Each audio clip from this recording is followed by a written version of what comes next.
So hello, welcome to another day of example problems. As I was just saying to the people who are here or who before I was recording, this is the last class of the week and last class before break. So we do have off next week. I will not be in office hours next week. There is nothing due next week. There is no class next week. The week of the 23rd of November is that's break. Enjoy it. We'll start back up on the 30th, where we'll get into quantum physics, because that's fun. Actually, I think it's fun. That's my favorite topic. But before that, I'm going to turn another light on. We're going to do the example problems for the relativity chapter, also known as, hey, here's some weird shit. So I'm going to jump right into it. Well, actually, no, that's a lie. I'm not going to jump right into it. This chapter in general is mostly about length and time dilations and just what happens when you move near the speed of light, how that affects the length of things, how that affects the time that takes place, and also just dealing with vector addition. And so, yeah, let's go right into it. This one says, an astronaut wears a new Rolex watch on a journey at a speed of 2 × 10⁸ meters per second. This is kind of weird that I didn't give the velocity in respect to c. So sometimes it happens. With respect to Earth, according to Mission Control in Houston, the trip lasts 12 hours. How long is the trip as measured on the Rolex, aka according to the astronaut? Okay. The astronaut is what's moving. Therefore, proper time is the time of the astronaut. I'm going to turn this so I can face the camera easier. And so we're going to say that T proper, that's our 12 hours. Wait, sorry. Nope, that's a lie. The 12 hours is mission control. T is 12 hours. We want T proper. Should be lowercase h. Because proper time is always the one moving. And so we know the time, we want the proper time. For time dilation, we're going to use, let me pull this down so something isn't in my way. I want that. We can use this equation right here. That the change in time, and I'm not going to bother writing my deltas, I'm just going to put it as t's, is gamma Tp. And that means Tp equals T over gamma. Well, gamma is 1 over 1 minus v squared over c squared, which means if this can be equal to T times the square root of 1 minus v squared over c squared. I got rid of the inverse because gamma's on the bottom here. And I say, okay, 12 hours, square root of 1 minus 2 times 10⁸ meters per second squared over 3 times 10⁸ meters per second squared. I'm just going to say some things cancel out here. We have 2 times 10⁸ squared over 3 times 10. I'll do it out. I won't skip math steps as much as I want to. That'll be 4 times 10⁻16 meters squared per second squared over 9 times 10⁻16 meters squared per second squared. The 10⁻16's cancel, and you're left with 1 minus 4 over 9.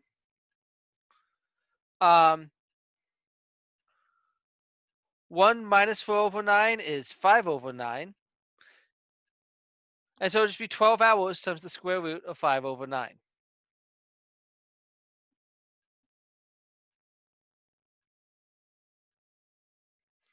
And you get that'll be 8.94 hours. These problems, the hardest bit of them is knowing what is proper and what isn't. Proper time is the piece that's moving. Past that, though, it's really a plug-in. We want to solve for proper time. I just take this equation and plug in until I get it. It's a weird topic conceptually. It is not that weird mathematically. I think that's a good way to phrase it. Questions?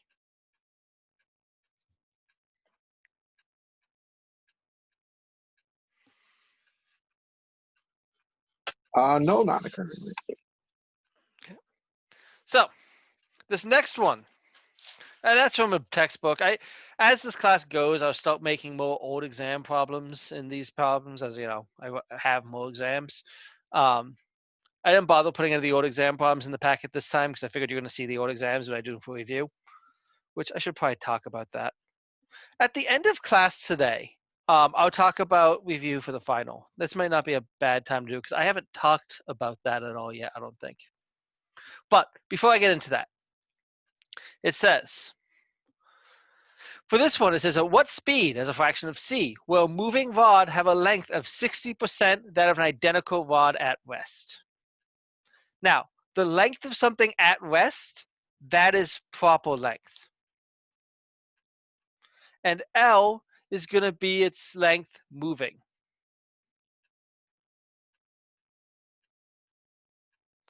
Now, L, that being said, L is going to be the moving length according to someone stationary.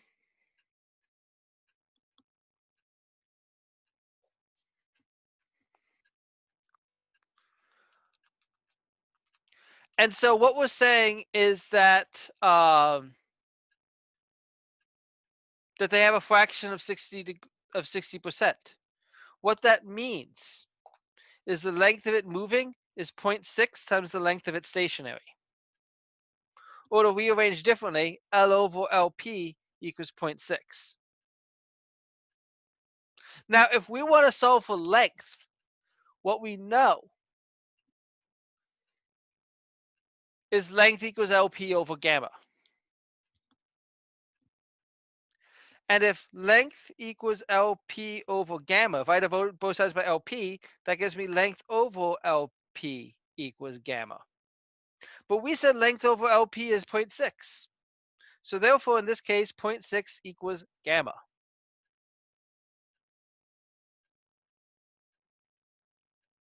Now, that means I gotta solve, not for gamma, I know gamma. Sorry, I've said that wrong. Length over length P is 1. Sorry, can I fix something? I said length over LP is LP over gamma. That means length over LP is 1 over gamma. And so gamma equals 1 over 0.6. I'm sorry, I misspoke. Okay. All right. Yep. I somehow flipped that up. Because I just divide both sides by LP, I get 1 over gamma. I'm sorry about that. Which, to be fair, I could work out what that is. 1 divided by 0.6. Should 1 be divided by 6. 0.6 is going to be 1.1, which is the same as 2/3, 3, 5/3. Now, it's neither here nor there, but it happens to be 5/3. So, but we don't want to find gamma, we want to find V. But we know that gamma is 1 over the square root of 1 minus V squared over C squared. What I'm going to do is I'm going to invert both sides. If this is true, that means 1 over gamma is the square root of 1 minus V squared over C squared.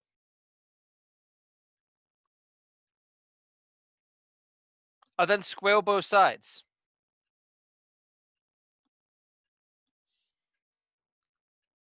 I'm going to add this right here, the negative thing, to both sides.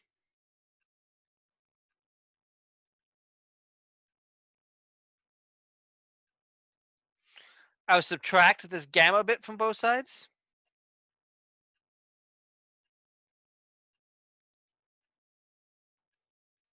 I'm going to multiply both sides by C. No, I'm just going to square root both sides first.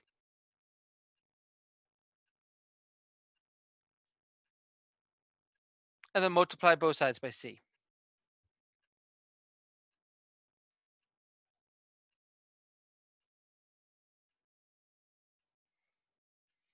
Which I'm just saying 1 over gamma squared, but that's the same as 1 over gamma squared.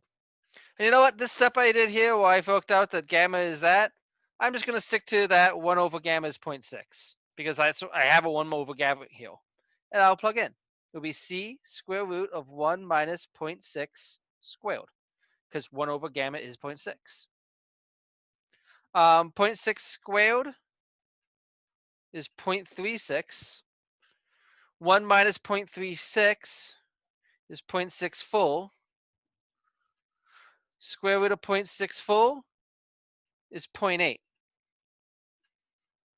And so the answer is 0.8 times the speed of light, which if you want to know the answer, I asked for in terms of C, so that's good enough, but just for fun, is 2.4 times 10 to the 8th meters per second.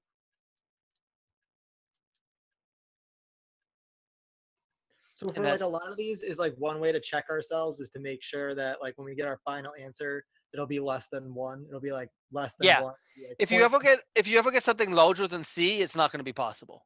Right. Okay. And normally it's going to be from 0.5 C and up. If you're less than 0.5 C, you don't really normally need to use relativity. So that one time when we got like where we went over 1, does that only happen when we do like special relativity? But then no, it'll never go over 1. The one time where I made a comment about being over 1, that was when I was adding 2 vectors, and I said if you add them the traditional way, you get greater than 1. And I said, so that proof it doesn't work. And then I went and I used this equation. Okay, gotcha. All right, I gotcha. What about the Mickey Mouse problem? Wasn't it like 2.99 repeating times 10 to the 8th C or something? But what I did is because C isn't really 3 times 10 to the 8th meters per second. It's like 2.997. And so I said that one, because that one was like 0.99994 C, I think. So like it was so close that I had to use a more precise number. That's all that was. Oh, okay. And I fixed it once I used a more precise number for C. But we're not going to get that fast again. It's just I really like that problem, and every year that passes, it gets a little closer to the speed of light. Any other questions? Nope. Okay. Where this can be a little more difficult is when you start adding vectors. And this is a problem I wrote. You can tell. It's about Spaceballs. And it says, in the movie Spaceballs, the hero Lone Star shoots a large jar of jam out of his spacefaring Winnebago, named Eagle 5, at the enemy ship Spaceball 1. Assume Spaceball 1 is at rest. So, Spaceball 1, it's vaguely triangular. And while it's at rest, a jar of jam is fired at it. And it says, as soon as U5 is moving, and it says, okay, Eagle 5 is moving at 0.8 C away from Spaceball 1. Winnebago, good enough. So it's moving at 0.8 C relative to Spaceball 1. And it fires the jar of jam at 0.9 C towards Spaceball 1. And so I'm reading this and I should probably be more careful with how I praise things. But I'm saying this is moving at 0.8 C away. And while it's moving, it fires at 0.9 C. I should change my phrasing here because it's not immediately obvious whose reference frame that 0.9 C is in. So let's say that Eagle 5, that's that 0.8 C, is relative to here. And this 0.9 C is relative to the Winnebago. If I do that, and what the question is, what is the jam speed relative to Spaceball 1? This is the thing that's moving. This is the thing we're looking at the speed of. Therefore, the speed relative to Spaceball 1 is u. If this 0.9 C is coming from the ship, that's u prime. That's the speed in the moving reference frame. Where the reference frame moving is going to be 0.8 C. And so we'll say the ship is v, or this ship is v. The jam that I gave, that's u prime. We want to know what u is relative to these guys.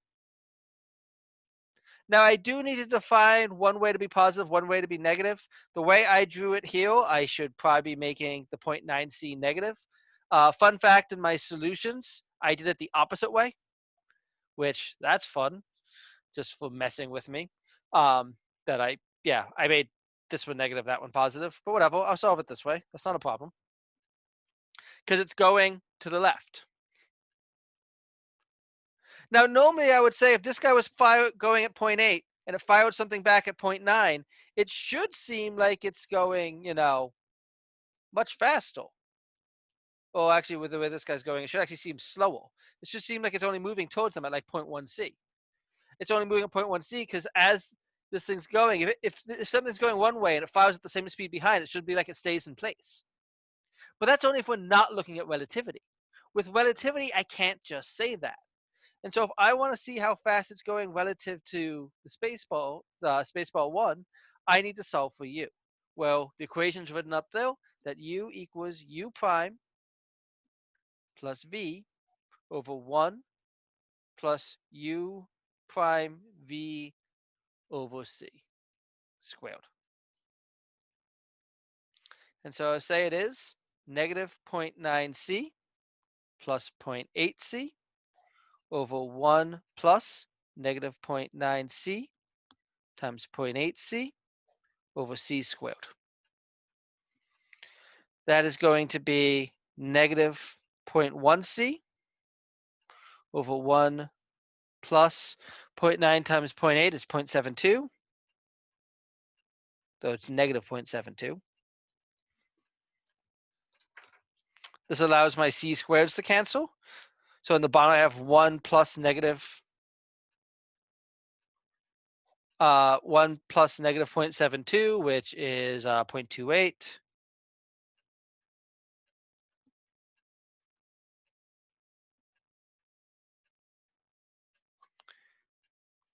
And they get it moving at this speed.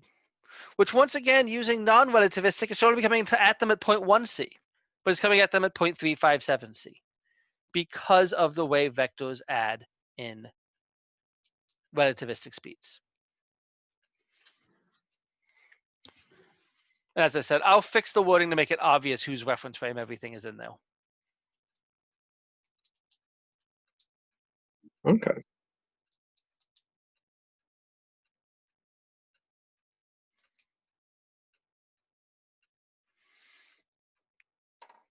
Does that make sense?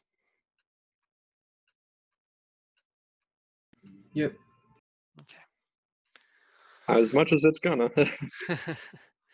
Yeah. I mean, actually, you know what? Here, I got a split second.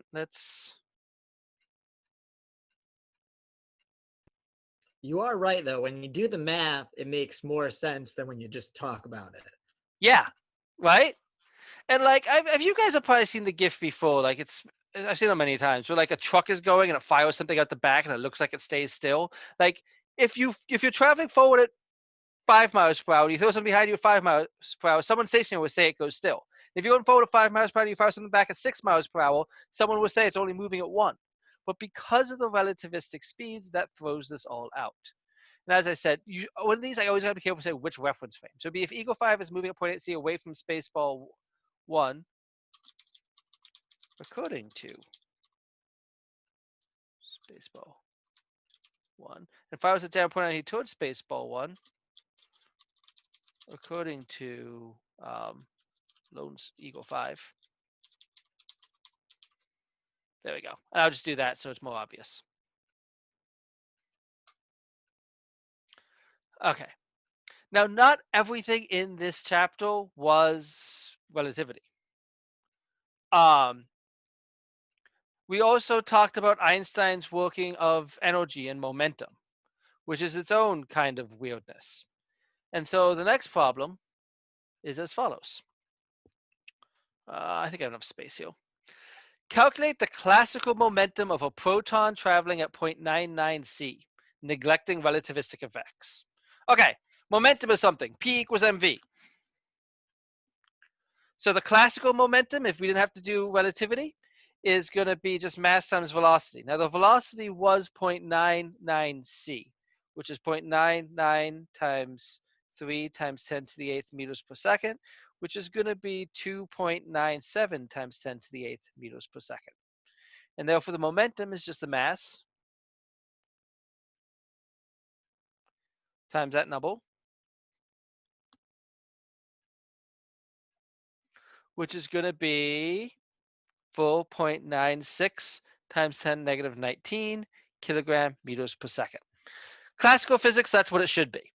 But we now know that that is not what that momentum will be. And it says repeat the calculation and include the relativistic effects.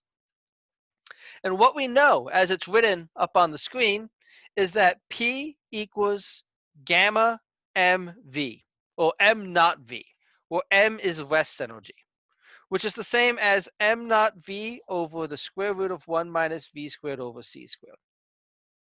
Now, m naught v, I already did it. M naught v is the stuff I did on the top, 4.96 times 10 to the negative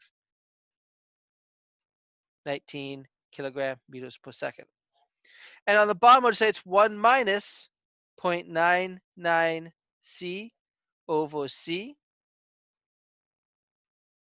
squared.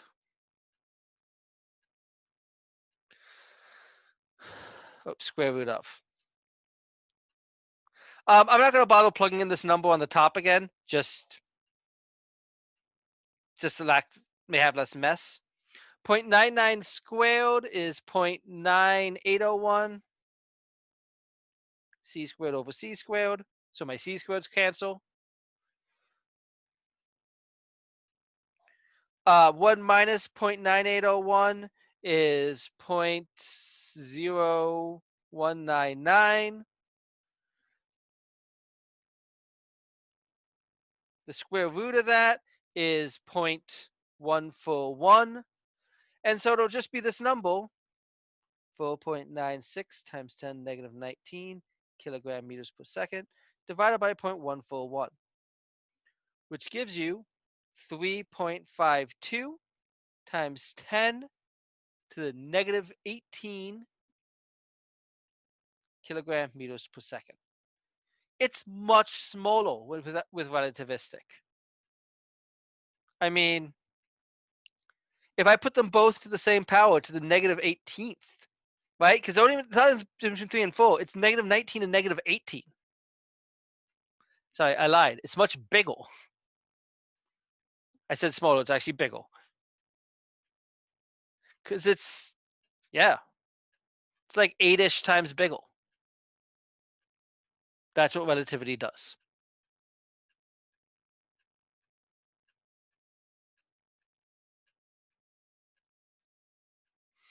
Okay?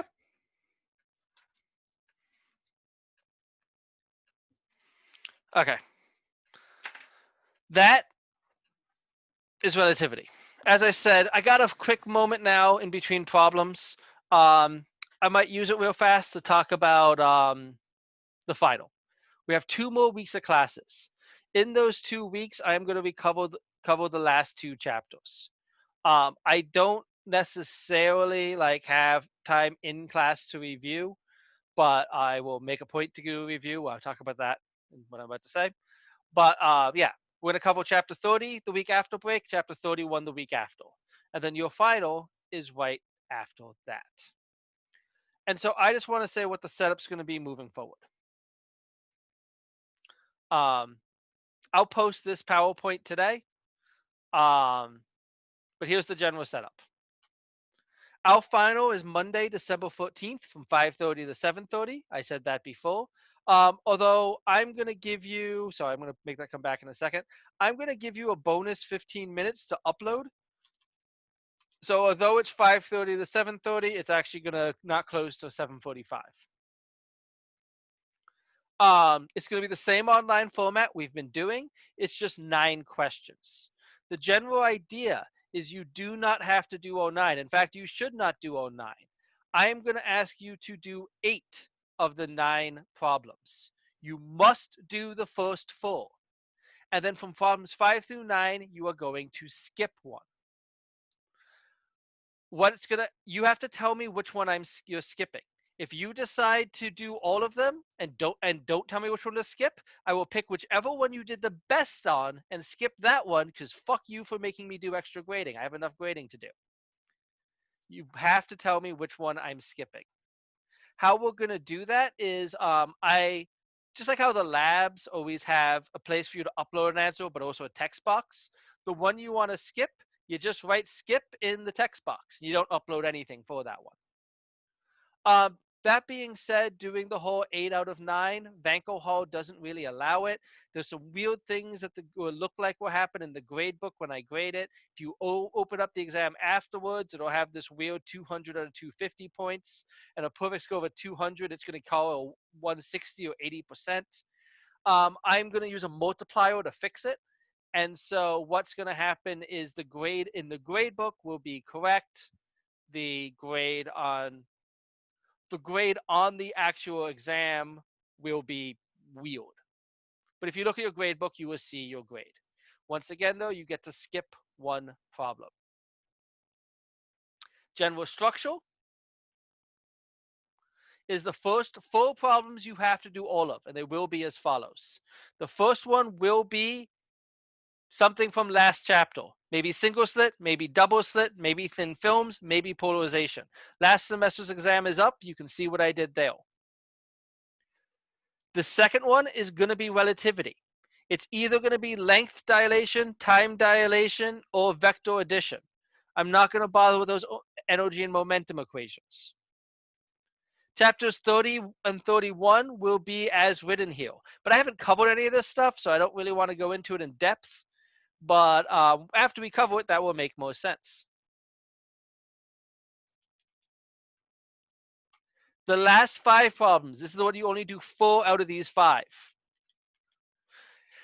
The next problem will be from chapters 20 or 21, which means it will either be electric fields, Coulomb force, potential energy, or voltage.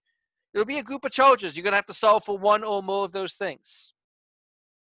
The next problem will be a Kirchhoff loop. The one after will be something with magnetic field. The one after that will be something with an AC circuit. And the last one will be something with lenses and mirrors.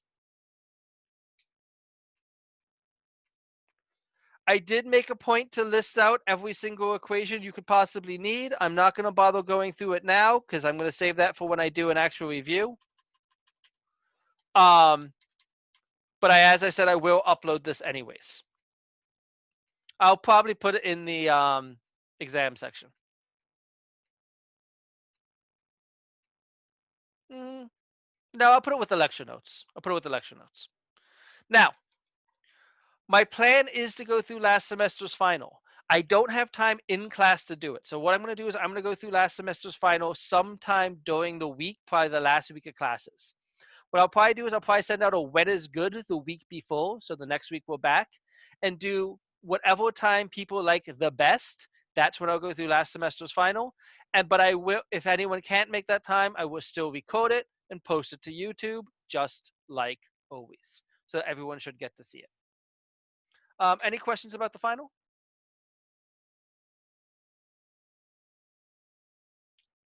No, I think you covered it all. Okay.